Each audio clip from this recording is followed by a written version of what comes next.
The real reason you should do hard things. Everyone thinks doing hard things builds muscle. They're wrong. Muscle is just a side effect. The real thing you're building is your character. Every difficult thing you are willing to choose rewires your brains. You're teaching yourself that discomfort doesn't control you anymore. That's why the strongest people in the world don't chase comfort, they chase growth. Imagine two men.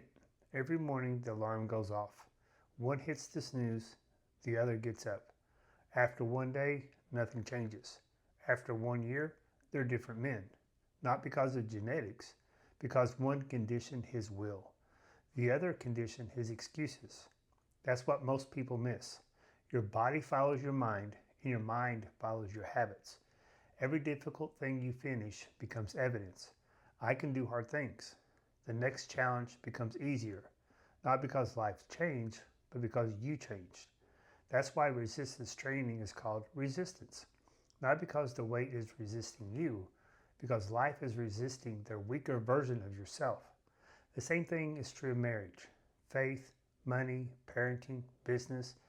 The obstacle isn't punishment, it's preparation. God rarely removes the mountain. He strengthens the climber. James tells us to consider trials joy because perseverance produces maturity. Romans tells us that suffering produces endurance.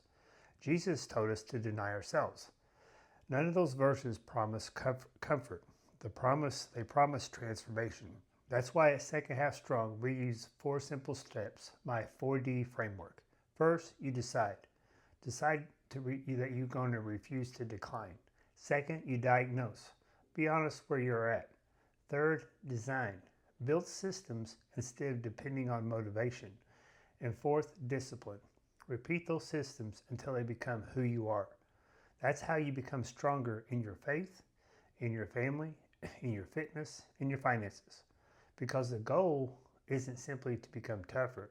The goal is to glorify God by becoming the steward He created you to be. Every obstacle becomes another opportunity.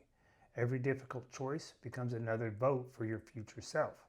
The strongest version of yourself is waiting on the other side of today's discomfort. Stop waiting, walk through it, stop quitting on yourself.